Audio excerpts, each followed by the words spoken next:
Bueno, yo voy a hablar de alimentación, la jornada sobre suplementación, pero yo en el máster, pues sobre todo hago el módulo de la parte de nutrición, de dietética, y es fundamental para que, bueno, pues toda esa suplementación sea acompañada siempre de una buena base nutricional, que creo que todos estamos de acuerdo, ¿no?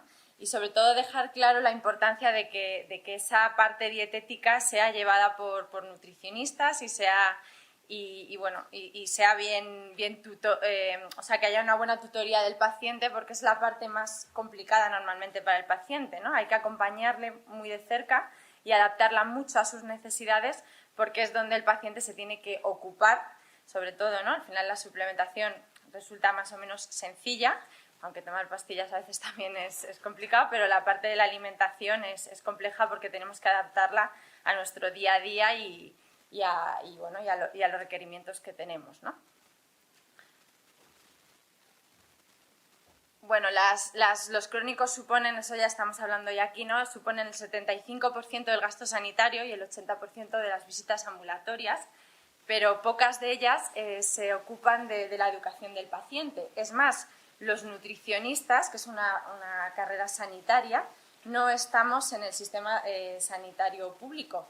No hay cabida para los nutricionistas, no hay casi nutricionistas, y si hubiera nutricionistas, como ocurre más en centros de medicina privada, vamos a decirlo así, pues se ahorraría mucho dinero, ¿no? Por todo esto que estamos comentando hoy en día, hoy aquí, de que la parte del autocuidado y la parte de mejorar los hábitos de vida en un paciente crónico que tiene una patología que es crónica y no se va a curar, ¿no? Pues es fundamental, ¿no? El ahorro podría ser entre 5,8 a 105 euros por cada euro invertido en las intervenciones en crónicos. En atención hospitalaria, además, pues se ahorraría también pues, muchos problemas. Las estancias de los ingresados disminuirían. Nosotros tratamos a mucho paciente oncológico y vemos que si se lleva un buen abordaje nutricional de la dieta y de la suplementación, pero vamos a hablar de la dieta, como he dicho, pues el paciente tiene una calidad de vida mejor, responde mucho mejor a los tratamientos, la tolerancia digestiva es mayor y esa parte es muy importante. Bueno, el contexto actual en que vivimos es muy complejo en este sentido. Es más, cuando el paciente viene a la consulta de nutrición y se le propone un cambio, normalmente se quedan sorprendidos porque el propio sistema sanitario, los propios médicos muchas veces esta parte no la tienen en cuenta, ¿no? No les proponen al paciente crónico, por ejemplo, volvamos a un paciente oncológico, lo normal es que les digan que pueden comer de todo, que el problema, o sea, que lo importante es que no pierdan peso y que no tienen que abordar el cambio nutricional, que no es necesario, ¿no? Hasta los pacientes se sorprenden, pero esto es así, hay poca conciencia social todavía, aunque esto está cambiando, y hay poca conciencia sanitaria. ¿Y quién dirige, ¿no? O quién es el que nos está influenciando a la hora de cómo es nuestro consumo? Como no hay conciencia sanitaria, social todavía tampoco mucha, cultural tampoco en España, pues normalmente los medios de comunicación o la industria alimenticia es la que está dirigiendo este consumo, y luchar contra ello en consulta muchas veces es complejo, ¿no? Es muy difícil conciliar hoy en día el ritmo de vida que llevamos con el cambio de alimentación, por eso en consulta inicialmente la nutricionista pues tiene que conocer muy bien al paciente, saber cuál es su ritmo de vida, cuáles son sus peculiaridades, qué hábitos tiene, si tiene familia, no tiene familia, porque si todas estas cosas no las tenemos en cuenta, pues ese cambio no se va a hacer, ¿no? La sociedad, como hemos dicho ahora mismo, pues está envejeciendo mucho, hay mucha patología crónica, esto hace que haya más crónicos y sin embargo, pues en medicina prima la urgencia, ¿no? En estos pacientes, como bien antes decía, ¿no? Lo que dice la medicina ayurveda, es muy importante que los hábitos cambien porque si no, lógicamente, a largo plazo, pues la patología va a evolucionar negativamente. Y la propuesta nutricional que tenemos es muy compleja, porque hoy en día ir al supermercado y poder hacer una buena compra es complicadísimo. Es una de las cosas con las que más dificultades se encuentran los pacientes, ¿no? Cuando les proponemos un cambio, llegan al supermercado y ven el 80% de esos productos procesados que tienen un montón de sustancias, de aditivos que no conocemos, que que desconocen, pues les cuesta mucho hacer esa compra y en ese sentido también les tenemos que acompañar. Bueno, según las estadísticas, 8 de cada 10 pacientes fracasan a la hora de hacer una dieta. ¿Y por qué es esto? Bueno, pues porque normalmente las dietas que conocemos, ahora hablaré de muchas dietas que se proponen hoy en día, están centradas mucho en la restricción y no en la incorporación de alimentos. Yo me encuentro constantemente con dietas que se han dado a los pacientes en centros o que han encontrado en cualquier sitio en Internet, ¿no? Porque hoy en día la nutrición parece que la podemos encontrar, o la alimentación, en cualquier página de Internet. Pues me encuentro con listados de todo aquello que tengo que evitar. Pues sé que tengo que evitar azúcares, tengo que evitar harinas refinadas, tengo que evitar lácteos, tengo que evitar un montón de alimentos, pero realmente el paciente no sabe qué comer, no se le han dado ideas, menús, recetas de por dónde tengo que empezar, ¿no? ¿Qué es lo que tengo que comer, ¿no? Mi médico me ha dicho que me tengo que quitar todo esto porque tengo hipertensión o porque tengo ácido úrico, pero ¿qué como? Se encuentran muy perdidos, ¿no? Siempre basamos las dietas más en la restricción. No se priorizan la salud digestiva. Muchas veces, sobre todo en patología crónica, siempre vemos que la microbiota está afectada. El paciente normalmente tiene problemas digestivos y esas propuestas nutricionales pues no encajan con la tolerancia digestiva de ese paciente, ¿no? Me han dicho que coma fibra, que coma más frutas y verduras, pero yo no puedo tomar fructosa, yo no puedo tomar fibra, no la tolero, me hincho, tengo diarrea, ¿no? Y entonces, si no se van monitorizando todas estas incorporaciones de alimento, pues el paciente no puede consumir aquello que se le ha pedido. Normalmente no se dan tampoco menús y recetas en las propuestas nutricionales que se dan a los pacientes, y esto también es un problema pues porque, como digo, no saben gestionarlo y no saben por dónde empezar. Y no se estudia al paciente en su globalidad, ¿no? ¿Qué es estudiar al paciente en su globalidad a la hora de proponerle un plan de alimentación? Pues lo primero, la salud digestiva. ¿Cómo está su microbiota? Como he dicho, es muy importante. La alimentación es un modulador fantástico de nuestra microbiota. Ahora vamos a ver qué proteínas o qué alimentos o qué nutrientes van a ayudar a modular nuestra microbiota.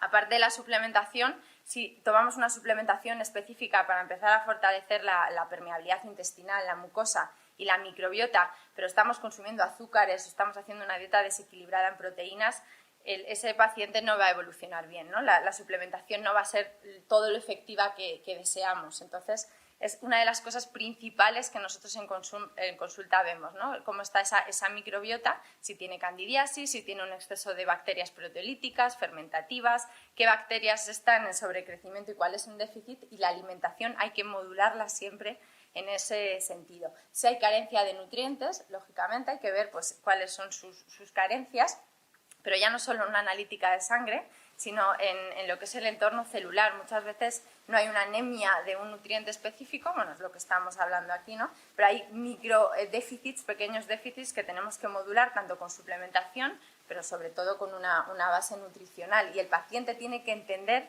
que eso que va a comer pues le va a aportar todos esos nutrientes que necesita y qué alimentos específicos van a ser para cada cosa. El cambio es muy complicado, nos cuesta mucho cambiar de hábitos, pero si tiene una razón de ser, si cada cambio que le proponemos, que normalmente al principio no gusta, tiene un sentido para el paciente, pues por supuesto que al final lo hace y el cambio es exitoso, ¿no? Hay que ver el estado basal del paciente, su composición corporal, cómo está, no solo el peso, no solo tenemos que medir el índice de masa corporal y el peso para la estatura, eso no vale para nada. Lo que tenemos que analizar es cuánta grasa tiene ese paciente, qué masa muscular, monitorizar muchísimo esto en consulta, porque si el paciente nos pierde peso y pierde masa muscular, algo mal estamos haciendo, porque se está debilitando, está tirando de la fibra muscular, entonces tenemos que balancear el consumo de proteínas y esto hay que verlo siempre en consulta. La relación fármaco-nutriente, conocer bien qué fármacos está consumiendo a la hora de proponer una dieta. La nutrigenética, que acaba de hablar Ruth de ello, pues es muy importante. Nosotros también hacemos los estudios nutrigenéticos para ver qué tipo de alimentación le va a ir mejor o peor, cómo son sus sensaciones de saciedad. Con los genes podemos ver, por ejemplo, el patrón de alimentación que va a tener esa persona, si responde mejor a una dieta más rica en grasas o más rica en proteínas, Esto es la nutrigenética y yo siempre digo que es el manual de instrucciones del paciente y es muy importante conocerlo a la hora de elaborar una dieta para que funcione. La cronobiología, tanto los ritmos circadianos que tenemos todos de manera natural, como los ritmos que están condicionados por el estilo de vida del paciente. Si el paciente te viene, por ejemplo, trabajando a turnos, pues vas a tener que adaptar la alimentación a esos turnos que tiene, ¿no? Aunque no sean lo más saludables, pero hay que adaptarlo. La relación cuerpo-mente, ¿no? La relación emocional que tiene el paciente con la comida es súper importante. Esta es una de las más importantes porque es uno de los motivos del fracaso del cambio de hábitos, ¿no? Que lo que le esté comiendo pues no le guste, qué relación tiene a nivel emocional, sus creencias en torno a la alimentación, sus creencias aprendidas de la familia. Todo esto hay que trabajarlo y para eso el coach nutricional, por ejemplo, es muy importante. Y el entorno en el que vive, aparte, pues hay xenobióticos, aparte de ver toda esa toxicidad que hay en su entorno y de qué manera a través de la alimentación podemos disminuirla, comiendo más natural, incentivándole a comer más ecológico, pues también haciendo una buena detoxificación que es importante, ¿no? Y para que este abordaje de nutrición sea completo y sea exitoso, pues la figura de una persona que se encargue de ello, como puede ser una nutricionista, pues es fundamental. Nosotros en clínica, los nutricionistas somos los que más vemos al paciente cada 15 días, como mínimo tiene que ver a la nutricionista, a los médicos les ven un poquito más espaciados porque somos las que vamos a ir abordando todo este cambio de hábitos que es muy complejo y que cada 15 días te vienen con alguna problemática, ¿no? Objetivos del cambio, pues como acabo de comentar, pues modular la microbiota, vamos a hablar un poquito de esto, detoxificar, ayudar al cuerpo a eliminar, ¿no? El hígado, los riñones, el sistema linfático, todo tiene que estar acompañado por una buena nutrición. Si no bebemos suficiente agua, si no vamos bien al servicio, si el paciente tiene estreñimiento, pues la toxicidad celular va aumentando. Aumentar el consumo de micronutrientes. La nutrición siempre se ha basado mucho en pensar en macros, en proteínas, hidratos de carbono y grasas, pero la micronutrición no se tiene en cuenta. Por ejemplo, en nutrición deportiva es muy curioso, ¿no? Porque no se habla mucho de calidad nutricional. Yo cuando a un deportista le digo que tiene que comer todo integral, que tiene que comer chía, que tiene que comer quinoa, que tiene que comer algas, que tiene que comer alimentos que tienen un potencial nutricional muy alto, le sorprende. Porque lo único que le han dicho es que tenía que tomar 200 gramos de arroz blanco y 150 gramos de pollo y no le habían comentado si era ecológico o no. Y realmente, por ejemplo, en deportistas se nota muchísimo, ¿no? Que al final las necesidades de micronutrientes y el estrés oxidativo que tienen es muchísimo más grande, lógicamente, por el límite al que llevan a su cuerpo. Y si le das una buena alimentación rica en antioxidantes y micronutrientes, tienen que comer muchos menos. Esas dietas de 3.000 calorías que estudiábamos en la carrera no sirven para nada si no están bien diseñadas y si no están muy potenciadas en consumos de nutrientes de calidad, ¿no? Aparte de, por supuesto, la suplementación que necesitan. Una acción antiinflamatoria, la dieta va a ser antiinflamatoria. Hay que hidratar bien el cuerpo, por supuesto, adaptar la ingesta calórica a los requerimientos de calorías que necesiten, aunque hay que dejar de contar calorías, es mucho más importante las necesidades, como digo, de nutrientes que de calorías, reducir la carga tóxica, balancear la composición corporal y todo esto empodera al paciente, o sea, todo lo que es entender qué puedo hacer yo por mi salud, qué cambios que están en mi mano, ¿no? Ya no solo en el sanitario que me va a tratar, sino que yo puedo responsabilizarme de mi salud y hacer cosas buenas por ello, pues desde luego hace que el paciente se encuentre mucho más positivo y esto le empodera, ¿no? ante una adversidad como puede ser una enfermedad. Por lo tanto, una nutrición terapéutica pues, va a ayudar a proteger hígado, mejorar defensas, proteger intestino, favorecer la eliminación de tóxicos y va a estar siempre adaptada a los síntomas del paciente en cada momento y va a ir cambiando, ¿no? en función de cómo vaya evolucionando ese paciente. La dieta va cambiando constantemente, no hay una dieta estática que nos valga para todo el proceso muchas veces, ¿no? Aunque el aprendizaje nutricional ese sí que va a quedar ahí a largo plazo, pero tiene que aprender a manejar sus síntomas también con una buena alimentación. ¿Y hay una sola dieta que valga para esto? Pues no hay una sola dieta. Los nutricionistas estamos constantemente estudiando distintos tipos de abordajes nutricionales y de dietas que tienen una función terapéutica en un momento determinado, pero que no nos vale para un paciente. No hay una dieta para una patología en concreto, hay dietas para pacientes, porque estamos tratando personas que tienen una complejidad, lógicamente. Por ejemplo, por poner un ejemplo, ¿no? Cuando viene un paciente con un sobrecrecimiento bacteriano, la típica dieta que se les da es la dieta de los FODMAPs.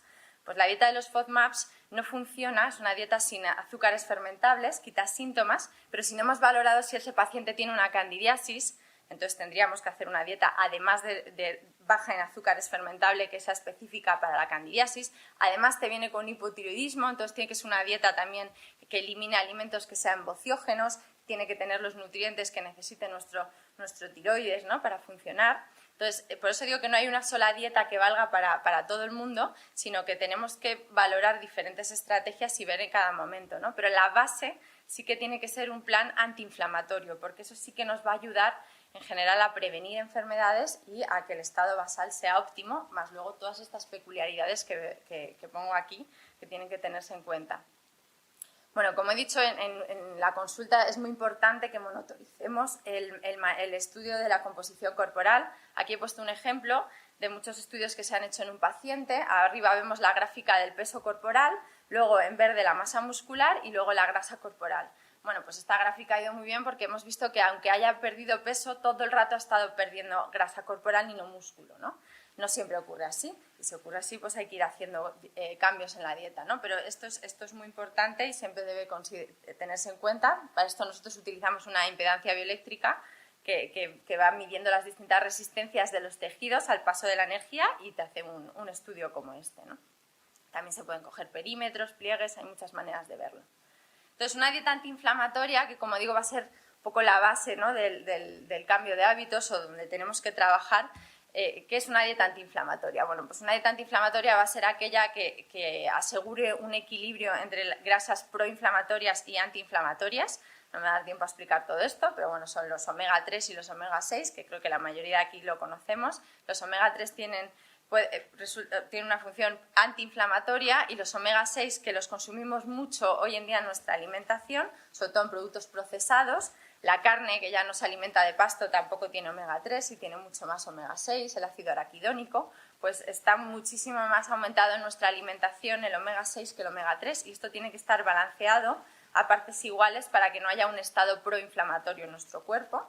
Tiene que mantener la glucemia estable, las subidas y bajadas de glucemia también producen inflamación, ¿vale? Tenemos que evitar azúcares, harinas refinadas, todo aquello que vaya a producir alteraciones en nuestra glucemia, muy rica en antioxidantes, natural, con muchos crudos, si los toleran bien, por supuesto, y si no tenemos que buscarnos la manera de que puedan consumir alimentos más en crudo para que no, porque cuando los cocinamos pierden muchos de sus antioxidantes, lógicamente, que sea depurativa y reguladora del intestino. Bueno, esto es un estudio sobre dieta antiinflamatoria, cómo puede ayudar a reducir marcadores inflamatorios, pero es todo el contexto de una dieta antiinflamatoria, que es lo que acabo de comentar. Y luego, como digo, pueden modular la microbiota. Por ejemplo, el exceso de... O sea, nosotros tenemos bacterias que son fermentativas y otras que son putrefactivas, ¿no? Proteolíticas. Una dieta muy rica en carne hace que tengamos más bacterias proteolíticas y, sin embargo, una dieta muy rica en fibra o en vegetales, pues va a favorecer una flora más fermentativa, ¿no? Que es la más beneficiosa para nosotros, pero esto tiene que estar equilibrado. Tampoco podemos consumir solo una dieta rica en vegetales porque vamos a tener, lógicamente, carencias, ¿no? Si tomamos fibra, si tomamos vegetales, esa fibra, nuestras bacterias la van a fermentar, la van a utilizar y van a formar los ácidos grasos de cadena corta, que son el principal combustible de los enterocitos, de las células del intestino, y van a proteger el intestino, aparte de que los ácidos grasos de cadena corta son antiinflamatorios y también, pues, por ejemplo, nos van a ayudar a nivel metabólico, es un buen nutriente para el colonocito, como he dicho. La gliadina, que es la proteína del gluten, es algo que también favorece la permeabilidad intestinal. ¿Vale? Va a ayudar a que el intestino pueda estar más permeable porque actúa sobre la zonulina, que es una proteína que actúa sobre la permeabilidad intestinal. De esto hay estudios, pero también lo que quería comentar es que no todo el gluten es igual. Hoy en día se quita el gluten a todo el mundo, a mucha gente, en patología crónica es algo muy común, pero sin embargo tenemos diferentes tipos de gluten en función de los cereales que consumimos. No tiene el mismo gluten el trigo actual que consumimos que la espelta, por ejemplo, el centeno o la avena. Son glútenes diferentes y el que resulta más inflamatorio es el gluten que consumimos hoy en día, que es el del trigo, porque han creado un supertrigo. El trigo actual es un híbrido que es maravilloso para la industria, resiste plagas, se cultiva muy bien, hace unas masas muy elásticas porque tiene mucha más cantidad de gluten, el tamaño molecular de esa proteína es mucho más grande, como veis aquí tiene 40 cromosomas, mientras que por ejemplo el camut, que es el trigo más antiguo, tiene solo 14 cromosomas, y esto favorece más aún esa permeabilidad intestinal. Entonces, con estudios de nutrigenética, viendo también cómo está la permeabilidad del paciente y qué tolerancia tiene a los distintos tipos de gluten, muchas veces no hay que quitar todo el gluten al paciente, simplemente hay que decirle que evite ese trigo, que es el que es más proinflamatorio y más le va a favorecer esa permeabilidad intestinal. Las caseínas lácteas, que es otra proteína que también es bastante inflamatoria. Hoy sabemos que hay distintos tipos de caseínas en la leche. Hay vacas que tienen unas caseínas que se llaman las A2, que son mucho menos inflamatorias. Por desgracia, en Occidente no tenemos este tipo de vacas. Estas vacas son más propias de Nueva Zelanda, de Australia, pero ahora sabemos que dependiendo del tipo de proteína de la leche, pues la caseína va a ser más inflamatoria o menos inflamatoria. Y luego, como sabemos, mucha gente tiene intolerancia a la lactosa, pero lo que realmente es inflamatorio no es la lactosa. La lactosa es un azúcar que fermenta, que puede generar intolerancia si no tenemos lactasa, la enzima que metaboliza esa lactosa. Es incómoda, genera distensión, pero lo que realmente va a ser más inflamatorio siempre va a ser la caseína láctea. Pero como digo, hay diferentes tipos de caseína. Y luego, por supuesto, en los lácteos, pues que consumamos alimentos ecológicos, lácteos ecológicos, porque sabemos que la carga hormonal, los antibióticos que les ponen a las vacas, no se pueden permitir que haya una mastitis en una productora láctea, pues es importante que eso lo tengamos en cuenta. Bueno, como digo, el gluten, hay que ver qué tipo de gluten consumimos, pero los cereales no solo tienen gluten. Hay veces que el paciente tiene problemas con otras sustancias que encontramos en los cereales, como pueden ser las lectinas. Las lectinas normalmente se destruyen cuando cocinamos el cereal o la legumbre. Es una proteína que también resulta inflamatoria, pero si cocinamos bien ese alimento, pues lo normal es que se destruyen. Los fructanos del cereal muchas veces no se toleran bien. En una dieta, por ejemplo, sin azúcares fermentables, pues hay que disminuir estos fructanos. Y luego sabemos que el trigo actual, que es un trigo además que no tiene cáscara, lo han hecho así porque es más fácil de cultivar y, como digo, mucho más cómodo para la industria, tiene muchísimos más inhibidores de la amilasa tripsina. Y esta enzima también puede resultar muy inflamatoria para el intestino, ¿vale? Entonces, por eso es otro de los motivos, además del tipo de gluten que consumimos, por los que el gluten del trigo actual pues es algo que nos puede inflamar, ¿no? Todo esto hablando del intestino y de la inflamación en general. O sea, aparte de las bases de una dieta antiinflamatoria, todas estas proteínas también resultan inflamatorias y es importante tenerlas en cuenta. Aunque, como digo, este cambio suele resultar de lo más complejo porque quitar trigo y lácteos en la sociedad actual pues normalmente es un cambio difícil. Bueno, el azúcar e inflamación. Esto es un estudio de que el azúcar efectivamente aumenta los marcadores inflamatorios en personas que habían consumido bebidas gaseosas ricas en azúcares. ¿Vale? Pero esto creo que ya todos lo sabemos. Y otras estrategias dietéticas interesantes que se utilizan en consulta y que también tienen que ser personalizadas, ya termino, son por ejemplo el ayuno intermitente. El ayuno es una estrategia anti-aging muy buena. La restricción calórica sabemos que es algo que va muy bien, pero además propicia una adaptación metabólica, nos ayuda a regular la glucemia, disminuye la inflamación, nos ayuda a mejorar a nivel cardiovascular, las placas de ateroma se reducen. O sea, el ayuno siempre es una estrategia muy buena, pero el paciente tiene que saber hacerla. El ayuno intermitente supone simplemente hacer 16 horas de ayuno.